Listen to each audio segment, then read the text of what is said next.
cilit i takon të drejtoj familjen dhe cili e ka detyrë të mbuloj shpenzimet e saj.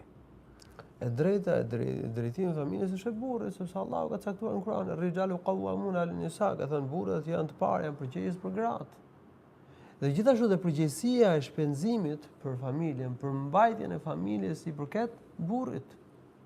Pra ajo është i parë, po edhe ka përgjegjësi për shpenzoj për familjen. Kështu që gruaja nga kjo pjesë duhet të jetë e qetë. Ajo ka përgjegjësinë e saj në familje, të edukojë fëmijët, të kujdeset për fëmijët, të kryejë punët e shtëpisë. Nësa përgjegjësia e shpenzimit sipas ligjit të Zotit është e burrit. Nuk ka pengesë që të punojë edhe gruaja, që të fitojë edhe gruaja. Lejohet. Por më e mirë për gruan është që të rrinë në shtëpi.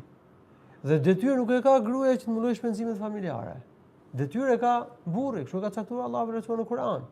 Ka thënë "Ar-rijalu qawwamuna 'ala an-nisa'i bima faddala Allahu ba'dahum 'ala ba'din".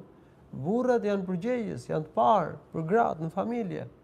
Për shkak se Allahu i lartësuar llojin e burrave ka bërë më të mirë se sa llojin e grave. Ka shumë gra që janë më të mira se shumë burra. Po flasim për llojin këtu. Burrat kanë një gradë e përsie.